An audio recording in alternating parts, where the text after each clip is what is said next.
What is going on? My name is Eric, and today on the channel I am bringing you something that is very unique, very rare, very limited, and is not made anymore. And this is a guitar that has like some weird tech that was like around in the 90s and the early 2000s, and it doesn't exist anymore, and it's kind of a weird like guitar relic, if you will, and it's really hard to kind of come across these guitars in general and just kind of find parts for these because, well, the whole thing's been discontinued. With all that being said, this is the guitar that we're going to be looking at today and getting this thing back up to speed.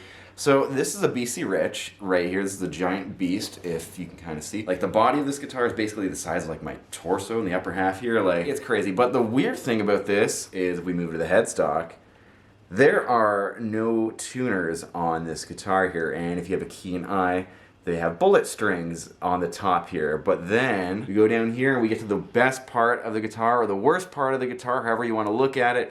This is the Floyd Rose Speedloader system that's on this. So yeah, this is something I thought I would never see in person. I only saw these things in like the early BC Rich like print ad magazines. But this was kind of like a weird innovation from Floyd Rose, and a couple other companies hopped on board like BC Rich and made some guitars to throw this Speedloader bridge on their guitars, because the whole idea of the Speedloader, hence the name Speed, was that you were going to change your strings super fast with this. And if you've ever changed strings on the double locking trem, it does take some time. So Floyd Rose decided to counteract that and make a system that was much faster. The only problem is that it's kind of discontinued, so you just kind of get these weird relic guitars that are just floating around in the wild and eventually need some sort of service. So that's what we're going to do today. I'm going to give you a full overview on the Floyd Rose Speedloader system, my thoughts and opinions on it, and then we're going to get this guitar all set up and cleaned up, and then we're going to hear and we'll be out of here. So yeah, let's hop into today's video. Alright, so let's do an overview of the Floyd Rose Speedloader bridge. Now, this bridge was designed in probably the late 80s and officially made it to the market in around the early 90s,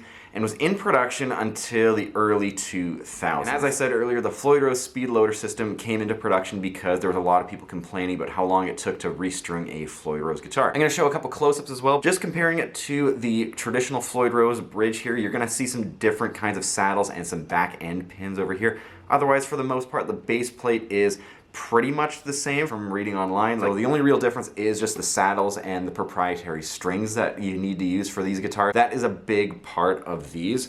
And going up to the nut here, you can obviously see there is a proprietary nut, and I believe this is cut out for the exact same dimensions as a regular Floyd Rose nut, and like the same size and all that. But as you can see at the top here, we have the bullet end strings here, and these strings are double bullet ends. Again, we're gonna spend a bit more time with that later on in this video. The headstock is just kind of there for show, and just to make this guitar look a little bit more like a traditional guitar from, let's say, 10-15 feet away. But when you get up close, you start realizing that there's a lot of stuff going on with this guitar. Another thing with Floyd Rose systems in general is that you do need a decent amount of string length just to make sure that the string is actually going to sit in the saddle and at the headstock, and you're going to have enough room to actually intonate the saddle back and forth on the base plate, and just make sure it's actually going to sit in tune properly. So with all that in mind, I believe Floyd Rose or a few other companies actually calculated how much money was actually being wasted and thrown out by the amount of excess strings that were just being cut off, and from the extra string length and everything like that. It was apparently around $200,000 each year. Whether that was late 80s or 90s money, I'm not 100% sure on that. So something else that Floyd Rose decided to do with the whole Speedloader system was actually make their own proprietary strings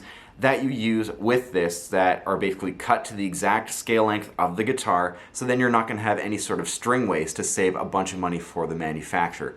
This is the biggest problem for the Floyd Rose Speedloaders, because you can't buy these strings anymore. So once Floyd Rose stopped making the Speedloader system, they stopped making the strings. And unfortunately, the Floyd Rose Speedloader system guitars, like you see here, they still exist, but the strings don't. So you might be wondering, how on earth do you get Floyd Rose Speedloader strings? I'm not gonna lie to you, like, out here I phoned around 20 different guitar stores just to see if they had any new old stock like Floyd Rose Speedloader strings. I was met with like a couple answers like, what are you talking about? Or, oh man, I haven't heard of that in like 20 years.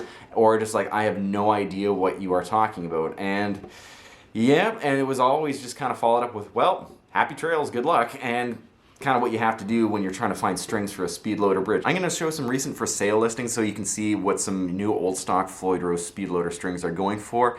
And as you can see on screen, like they're going for more than what a brand new set of bass strings are going to go for, which is absolutely insane in my opinion, but it's just the nature of the beast when you get to it. So as you can see here, I'm going to do a bit of a close-up here. We got a broken string on this guitar. So after phoning all of those music stores from the area that I live in, and even different stores like across Canada, and emailing some stores in the States, so I decided to hop on Facebook, join a Floyd Rose group, and then I just commented on there just saying, hey, does anyone have a lead on Floyd Rose Speedloader strings? I actually found someone who was going to actually basically just send over some Floyd Rose Speedloader strings. So Fred, if you see this, thank you so much. Once again, I appreciate you doing that because you are a lifesaver. These strings came from Switzerland, and that's just kind of what you have to do if you want to string up your guitar that has a Floyd Rose Speedloader system, and if you don't want to do any extra modifications to have it use regular strings. The other crazy thing about the Floyd Rose Speedloader strings is that they are cut and manufactured for the actual scale length on your guitar.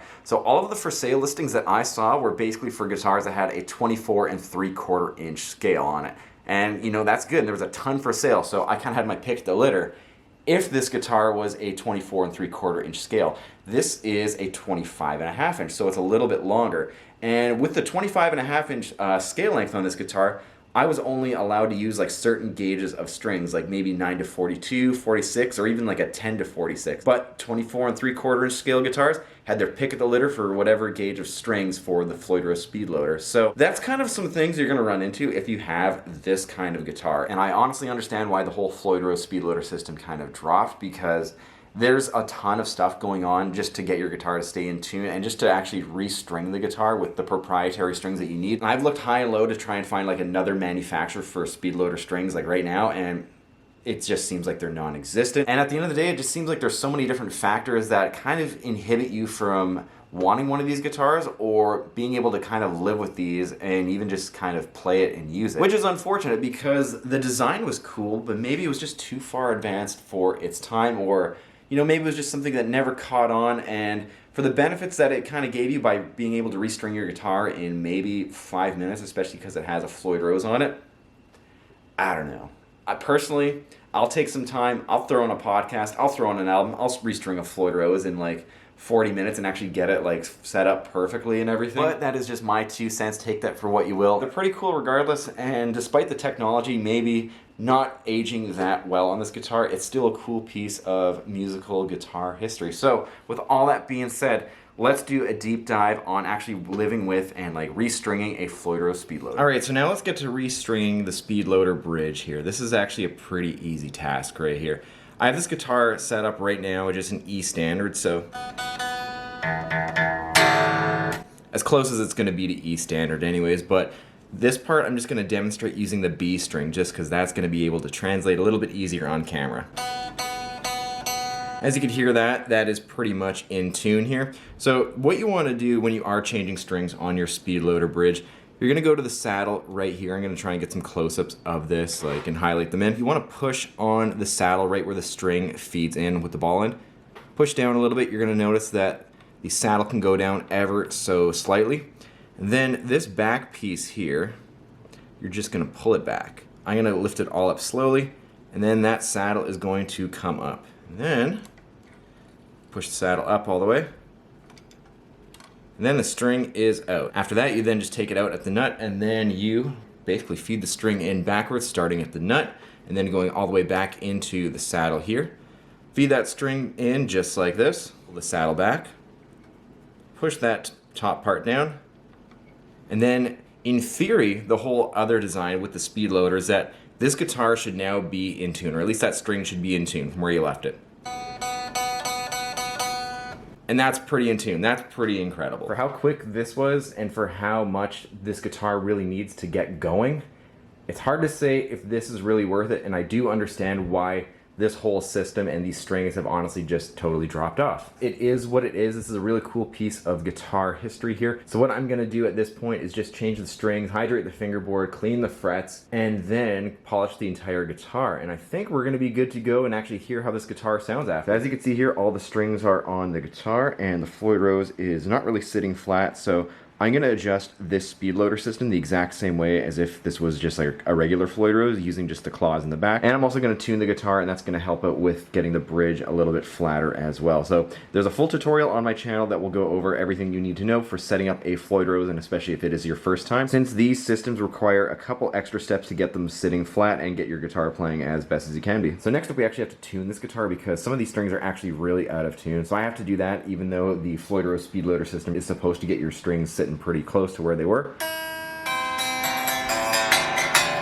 Definitely not in tune. So if you're in this situation, what you want to do is take an Allen wrench, and there's these little inserts on the side of the bridge right here. I'm going to get some close-ups of this so you can all see it. This is where you actually tune the Floyd Rose Speedloader saddle, and that is where all of the main tuning is going to happen. That Allen wrench is either going to go left or it's going to go right. And let's say, for example, the note is too sharp. You're going to move the Allen wrench to the left a bunch of times and just loosen the string at this point here. Now, if the note is a little bit too flat, you need to raise it. What you're going to do is move the Allen wrench to the right, just like that. All right, it might be a little bit hard to hear on camera, but now the note is actually in tune. So now at this point, what we're going to do is actually use the fine tuners at the back here. Just get it a little bit closer, and this is going to be as close as that is for right now. I'm going to go do this for the rest of the strings, either adjust them to the left or to the right, depending if they're sharp or flat, and get this guitar pretty well back into standard tuning. And that is more or less it on the Speedloader. If there's anything else weird that jumps up on this, I will document that for sure. Otherwise, I will see you for the next part of this video. One last thing I'm going to do with these old Speedloader strings, that I'm actually going to boil them just to get a lot of the grease and the grime off these strings. I'm only going to do these for the Speedloader strings because they are at a premium and you literally just can't get them. So even though there's only 5 strings here, these can just be some backup strings in case the owner breaks a string and doesn't want to go through a whole new set and the rest of the strings are good or anything like that. What we're going to do, we're going to toss it in a little bit of water here. We're then going to boil these strings for maybe around 7 to 10 minutes or so, and then going to empty out the strings onto a cloth or something to let them dry out. All of the rust, the gunk, and the grime, anything that's on those strings should be off, and you'll be able to use those strings once again. And here's the BC Rich Beast with the Speedloader, all done up, all in tune. Bridge is flat. It might be a little hard to see, but the action is pretty dang low. And yeah, this thing is, as it is implied, it is a beast. This is the BC Rich NJ series, and this was all made in Korea, like all of the other NJ series guitars. Goes all the way back to the 80s and the 90s for BC Rich guitars, and it even might go a little bit further, but I'm not 100% sure on that. This guitar here, like most of the import BC Rich guitars, would have a mahogany style body, whether it was made of mahogany or it was made out of another wood called NATO, which is kind of like a mahogany substitute. Floyd Rose Speedloader bridge. This one is made in Germany alongside the original Floyd Rose bridges as well. Very cool design, very high quality parts on this guitar. We have a very simple electronics layout, 1 volume, 1 tone, 3-way toggle switch right here, and 2 BC Rich branded pickups. I'm pretty sure these are just like Alnico 5 magnets. They're nothing really special to write home about, but honestly, it seems like these pickups are probably going to be fine, especially if you are running into a modeler or a lot of the newer gear that is just, you know, it sounds great to begin with. Moving up to the fingerboard and the neck on this guitar here, we have a 25.5-inch scale length design on this guitar. Ebony fingerboard, really great streaking on this neck here. Diamond inlays, 24 frets, nickel frets, they're probably medium sized. They feel great. It feels like all the other like high quality Korean made BC Rich guitars that I've played. Flipping the guitar around, we have a maple neck. We have this upper axis bolt on heel right here, and that neck heel actually feels really good. Like I really don't have an issue of getting up high on the fingerboard. This feels really good for soloing up here, and the neck heel doesn't really get in the way. Again, going up to the headstock here, we got no tuners on this guitar here, and we have the Floyd Rose Speedloader nut here with obviously the proprietary Floyd Rose Speedloader strings. And that's kind of it on this guitar. It is just a very standard BC Rich guitar from this era, I believe around the 2000s of when this guitar was made. And obviously the real cool feature about this guitar is the Floyd Rose Speedloader bridge. Again, another really interesting piece of rock and roll music, guitar history, and all things like that. It's a cool design. I get it in practice, and I think if this was to work perfectly, like sure, this maybe would have taken off, but at the end of the day, I think if you are trying to simplify a Floyd Rose to like this kind of level here, and you're trying to make your string changes way quicker like a hardtail, then maybe a Floyd Rose just isn't for you at the end of the day, but that's just probably my 2 cents. But otherwise, if we are talking general build construction, these Korean BC Rich guitars from the 2000s, they are fantastic guitars, especially if you can get them for a good price and they don't have a ton of damage. And like this guitar here, it came with the original case that is molded. Pretty sweet thing as well. So yeah, if you're looking for these guitars, go ahead and run and buy one. Like there's nothing really to write home negatively about them. If you do have a Floydrose Speedloader bridge on your guitar and you don't want to actually deal with it, there are ways to actually make it work and make this guitar a little bit more traditional. I'll talk about that at the end of this video. So with all that being said, let's hear this guitar with a couple isolated guitar tones, and then I'll get to my final thoughts and opinions.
And now for the last little bit of this video, I'm going to split my thoughts and opinions on this guitar into two parts. I'm going to talk about the guitar in general, and then I'm going to talk about specifically the bridge. So let's start with the guitar, and honestly, this guitar is just a fantastic guitar. I can set the action really low. There's no real dead frets on this guitar. The quality control checks out, as I said earlier. These early like 2000s and mid 2000s Korean BC Rich guitars were just great. I have one in my personal collection that I'm going to do a video on later on. That was a guitar that played amazing, sounded great, it looked killer too. That was the stuff that really stuck out to me, and you know, probably because I was a young kid at the time and that was all super crazy and exciting. But even going back to this and just seeing these, like, it is like a huge throwback. If I'm taking the bias out of it, like, this guitar is built very, very well. I do really like the neck joint on this guitar. As I said earlier, it kind of feels very similar to a bit of a neck through guitar in some way. Like, this is a very streamlined design for the time here. The upper fretboard access on this guitar is just like unlimited. Like, there's no issues of getting up to like the 24th frets. The other thing about this guitar is that, yeah, it's huge. Like, this guitar is very big. I'm gonna try and get some other shots of this guitar and like put it up to like my body in like a bit of like a few reference shots there, but like, this thing is big, and I can only imagine how easily this thing would just get dinged up on stage, like if you weren't careful with it and if your band was like running around on stage or whatever like that. So keep that in mind. I will say though, despite how big this guitar sounds absolutely crushing plugged in. Like, with all of the extra wood on this guitar and all the extra mass on this, like, it sounds huge plugged in, like, and that's crazy. So if you're not going to play this thing live, this is probably like a killer tracking guitar. I will say that right now, just for the amount of extra wood and like mass that's on this guitar. The only thing that I would recommend doing with these early 2000s BC Rich guitars is like just upgrade the pickups. Go get a set of like honestly just anything else. Like, especially if you really want to keep this guitar and play this guitar guitar a lot. These stock pickups, they're fine. You can keep them in if you want, but if you want something that's a little bit more catered to metal and something that isn't so maybe in the middle of the road, there's tons of other great pickups, whether you're going active or passive, that you can throw into this guitar. Now the next part on this guitar is going to be the Floyd Rose Speedloader system. Now for myself, I'm used to setting up Floyd Rose bridges, and it was pretty straightforward, but the thing is, with the whole design of a Speedloader bridge was that you're supposed to change the strings and the guitar is going to be in tune and everything like that. This guitar clearly wasn't like that. So as I said earlier, I'm not sure if I was supposed to change each string one string at a time. And that's something I just didn't want to do because I wanted to clean the frets and I wanted to hydrate the fingerboard. Those are just some things you have to do to maintain your guitar. So with all that, and the amount of time it took me to actually get this guitar in tune and get the bridge level and actually learn how this whole thing works, this took much longer than a traditional Floyd Rose, I'm just going to say. Now even tuning the guitar and using the Allen wrench in those little holes that I got some pictures of and close-ups for you guys, that was a bit of a pain as well because that Allen wrench only had an actual limited range of motion before it either hit the body or actually hit the string. The other thing as well is that I would notice that the insert that was in the bridge saddle here, where all the actual tuning would happen, that was starting to come out at one point. And now I'm not too sure how much range of motion that part actually has, or if it would just fall out if it went out too far. So that's something else to consider as well, and you're just never going to run into that if you just have a regular Floyd Rose system on this guitar. And last but not least, the obvious elephant in the room on this is obviously the strings. Currently right now, there's some strings that are going for maybe around $60 to $70 for an old pack of strings, just new old stock strings, and there's no one that is currently making Floyd Rose Speedloader strings. Once again, I got a shout out to this man named Fred from Switzerland who sent me these strings so I can get this guitar up and rolling, which is also insane that you need to just go on a wild goose chase just to find strings for this guitar, which again, so I can't really recommend that. So with all of that being said, you're kind of at a fork in the road of what do I do if I have a guitar like this and I actually want to use it on a day-to-day basis, or maybe I just want to buy this guitar because the technology is kind of cool and it's just a piece of history.